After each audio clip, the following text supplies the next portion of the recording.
This is an interesting story showing how ancient people were building these mysterious giant arrows in the desert. And it's kind of a good showing for what they did in terms of rounding up their food. And not only the food, some say it could have been just about anyone, including people. But you can see the structure here. It dips down, looks kind of like a tulip without the middle petal here. But what this did is it created pits. And say if you were a gazelle and you were coming through the northern plateaus of northern Uzbekistan at this time. They basically say the gazelles come across a ridge and then it goes away.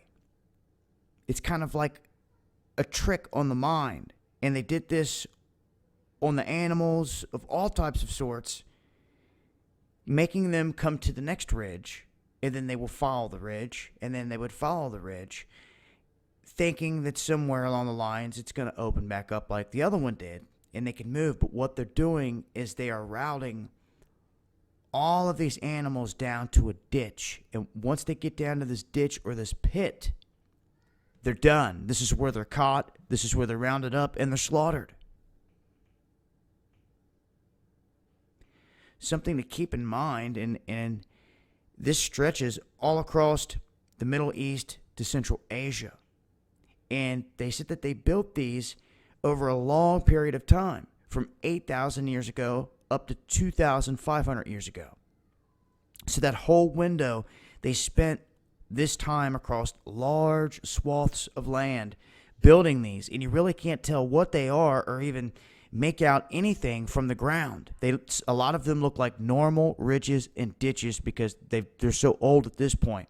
But from the air, it tells a different story. And you can see that it was definitely constructed here, and they exist. And there's more than just this. I'll leave a link, as always, so you guys can read up and check out the other images here. All types of different stuff laying out there waiting to be discovered. This is just one of the latest, and one of the things you really tend to pick up from the sky, not the ground.